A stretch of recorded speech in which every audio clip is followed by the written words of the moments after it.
Good. It's been fun to revisit some Sun stuff through The Last Dance. I was wondering if we would get it or not. I wasn't sure how deep they would go into it. We got to see the Paxson shot, so yeah, it was fun. Yeah, they went deep enough. I Deep didn't. enough, yeah. I didn't need any more than that. I No, don't know about you, but I got to walk my fiance through it. She had no idea any of that ever happened, so it was like, yep, this is why Valley sports fans hate their lives. I don't know. Yeah, it was fun though, oh yeah, my wife was next to me, and she grew up in Chicago and rubbed it in. She's like, "Well, this as she was one of my deserves great to. moments." And I was like, Yeah, "Yeah," and this is one of the most soul-crushing moments of my life. I'm glad I get yeah, to relive it thanks to this documentary. But yeah. I was intrigued by something you wrote. I guess it was late last week since we're Monday today. But Hmm. you wrote about on Brightside how with the renovations coming to Talking Stick Resort Arena when they go, whenever they play again Yeah, for the 2020-2021 season, that you think there should be an addition to the new arena, yeah. the renovated arena. Why don't you walk us through what your suggestion is, kind of your thought process, and why you're proposing First of all, I was actually happy to see that the whole thing debate created so much debate because the impetus behind writing that and just thinking about it. So, to take people behind the scenes, the media did a conference call with Chuck last week. So we got to talk to him, ask him questions. So he was, they were preparing for the fact that he was going to be in The Last Dance. So that got me thinking about him. But what really got me thinking about the entire idea of a statue of anybody is the fact that the Suns don't have one, and I think it's been really cool. I don't know, how many people have been able to go to see the Pat Tillman statue at State Farm Stadium, but they did a really good job of that. The little pavilion they created and uh, did it in a classy way where like it's him, but it's not him catching an interception or something. It's like a dignified, cool way to kind of remember both sides of what he was. So I was like, okay, well, the Suns don't have a guy like that necessarily that has such a meaning to the broader national anything, but I think what made me think that Barkley would be the right guy. It's not going to happen now, like you said. They have plenty going on construction wise downtown all throughout the summer. But Barkley makes sense to me because he's the guy who, you talk about like the house that Babe built or whatever, like the idea of who really broke in that building, and not only that building because it is just a place where people play basketball, but I think of Barkley when I think, we had you on our podcast. That team is the one that really I feel like broke through after the scandals of the time before that, and Alvin Adams, his reign was far from what it used to be by that point. There was a gap, and I think Barkley filled it. So I didn't mean to say that Barkley's the most memorable or the best or anything like that. It was really just who do we start with? And to me, it was Barkley, and I think you can also just envision a nice looking, awesome looking statue of that dude more so than a lot of players. So that was what was going through my mind. Yeah, and I was intrigued by it because when we talked about it on your podcast, I've talked about it here numerous times. I grew up a huge Charles Barkley fan, have a great deal of respect for Sir Charles, what he did here in the Valley, what he meant to the Yeah, Valley, and how it was kind of a coming of age for Phoenix. So I understand if I'm looking at it from a player perspective, that's likely the first guy I'd go with as well. I find it interesting, though, a lot of people online, and I don't know, you and I went back and forth yeah, a little bit on Twitter about it, and it kind of snowballed a little bit in my mentions. And I got a lot of people talking about shouldn't it be Steve Nash, two-time yeah, MVP, a guy who spent far more years with the Suns. I mean, Barkley, as much as it feels like he was here a long time and had a huge impact, in reality, it's 4 seasons, right? He's yeah, here for 4 seasons. The first one is magical. They make that run to the finals. The next 3 seasons he's there, hit or miss really between injuries, between falling short in the playoffs. So I Yeah. understand people bringing up Nash, and it had the longer tenure, had the 2 MVPs. Yeah. Did you consider Nash when you were writing this, and kind of what was the reasoning you went with Barkley over Nash in that thought? It's given me a lot to think about, the debate that people had because, we'll get into some of the other people that came up that you brought up and everything, but a lot of people in my mentions as well did say Nash on the comments on the article as well as on Twitter. And of course, I think Steve Nash is probably the first player that most will think of with the Suns, even considering the MVP run and the finals run that Barkley made. I think Nash clearly is the guy we associate most with Suns basketball at this point. MVPs, I don't really hold that. I didn't pick Barkley because he won the MVP in 1993. Like, that's sort of a toss-up. That's humans voting on something, right? But it's more of the meaning that somebody had and what did they accomplish? How did they galvanize the community, create new fans? Importance is, Pat Tillman's not the best or most accomplished football player, right, to ever play for the Cardinals. He got a statue. Plenty of different guys throughout time have had a different sort of impact than just what they won. So Nash, of course, I would say build it second, right? Like I don't think, first of all, we have to only build one statue in this outside this arena, and second of all, saying Barkley is great and impactful and important doesn't mean another player isn't. So, the other thing I would say, not to create too much controversy, but if you think back to Nash's run here, he had 4 seasons that were legitimately like championship was within reach, right? 04 through 07, they get Shaq and things kind of don't go great. And then again in 2010. So, he had 4, he was here for 10, of course, all when all was said and done. But I don't exactly feel like the peak was about 3 seasons for Nash from 04 to 07. Peak was similar for Barkley. So I don't think we're talking about that different of a impact, top level peak type of thing between the two guys. So yes, I did think about Nash a lot, but I think at least let's start with Barkley is where I came down. Well, let's be honest. You did that for whoever's making the statue because it is next to impossible to do long hair really well in a statue. Yeah. And you almost have to go Nash with long hair. You can't go short hair Nash, not the same impact. So that's true. It can start to look really dicey.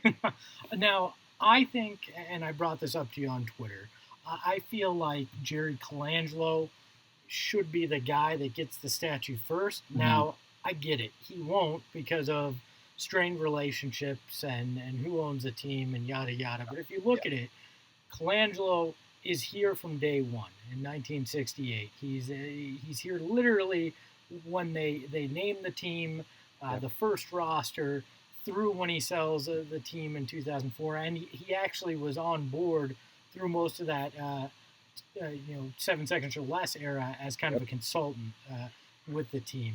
But you look at it, he was a general manager, a coach, won executive of the year numerous times.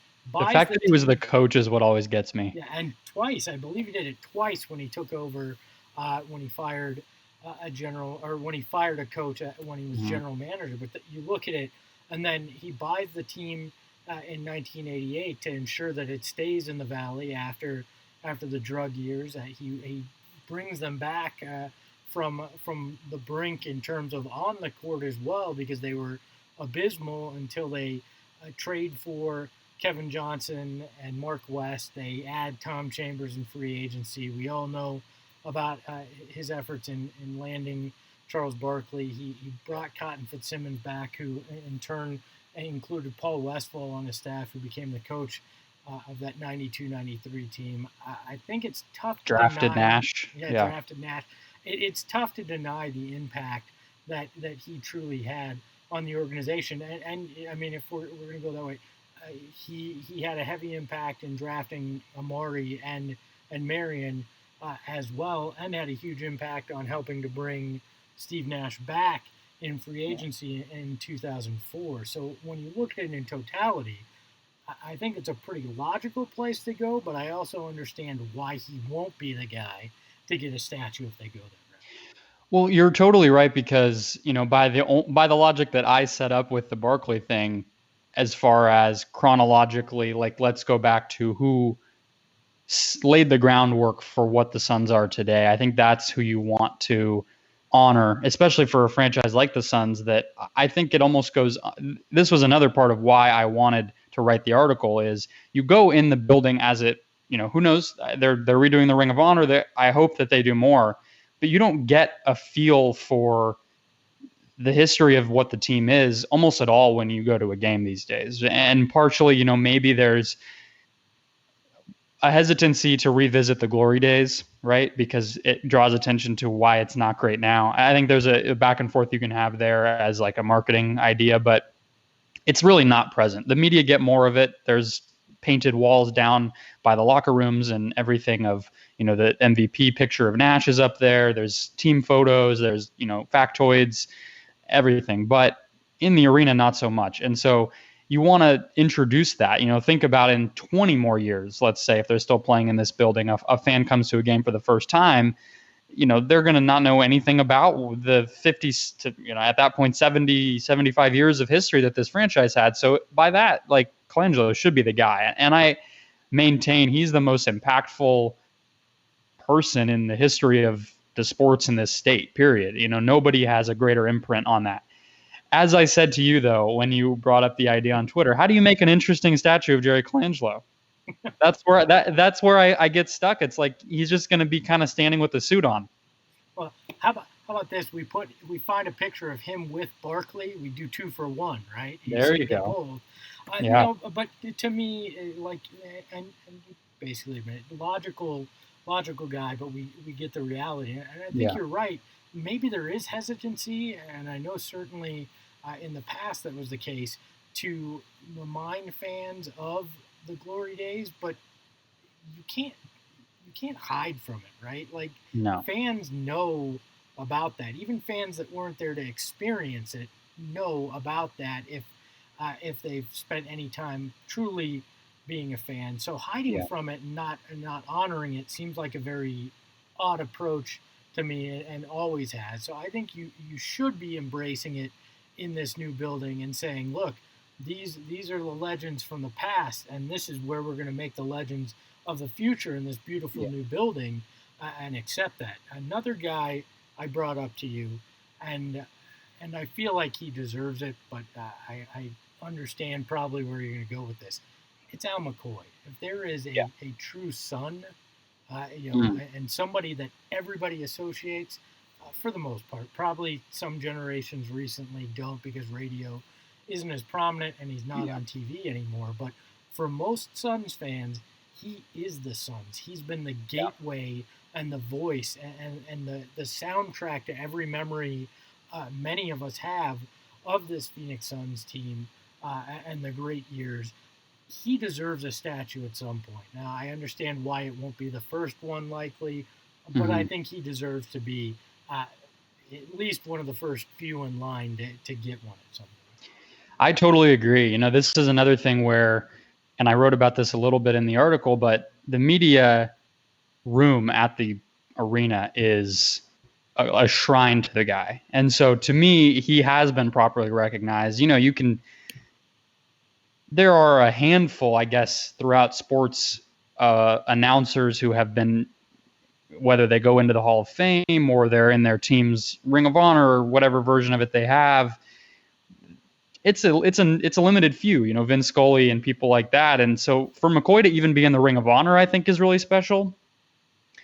But I completely, they could definitely do more. I would imagine once he officially hangs it up and retires that more will come.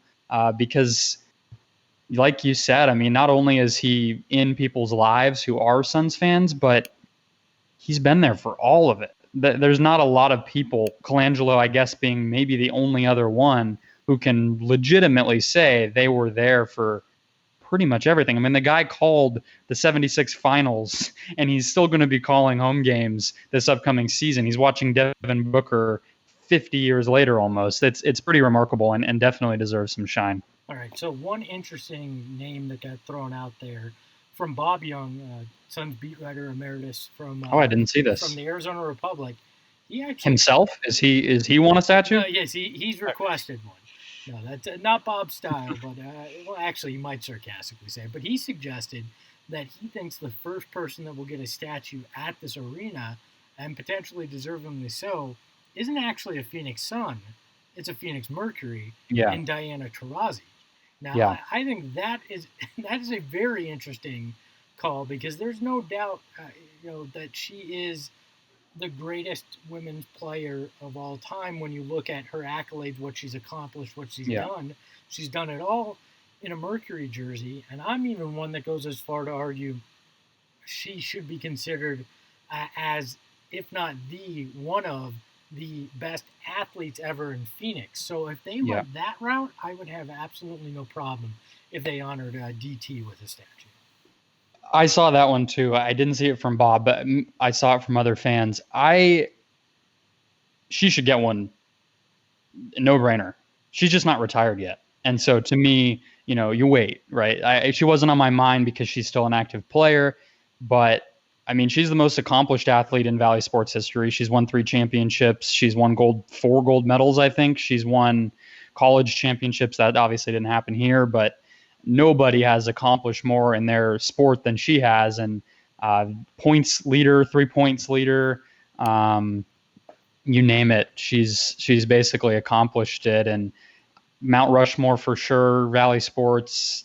She has as much to do with building up basketball fandom in this town as anybody. I think Phoenix is lucky that she was around, because we can have a conversation about the WNBA, the culture around it, a different time. But the fact that you come here and people know who she is and celebrate her the way that they do, that doesn't happen in a lot of other WNBA towns. So 1,000% Diana Taurasi should be honored in any way, shape, and form that the franchise can come up with when the time comes. I'm holding out hope that that's not anytime soon.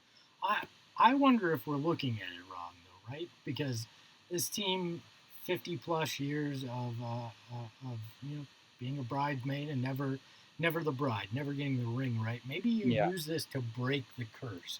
And many of us believe that curse was the coin toss.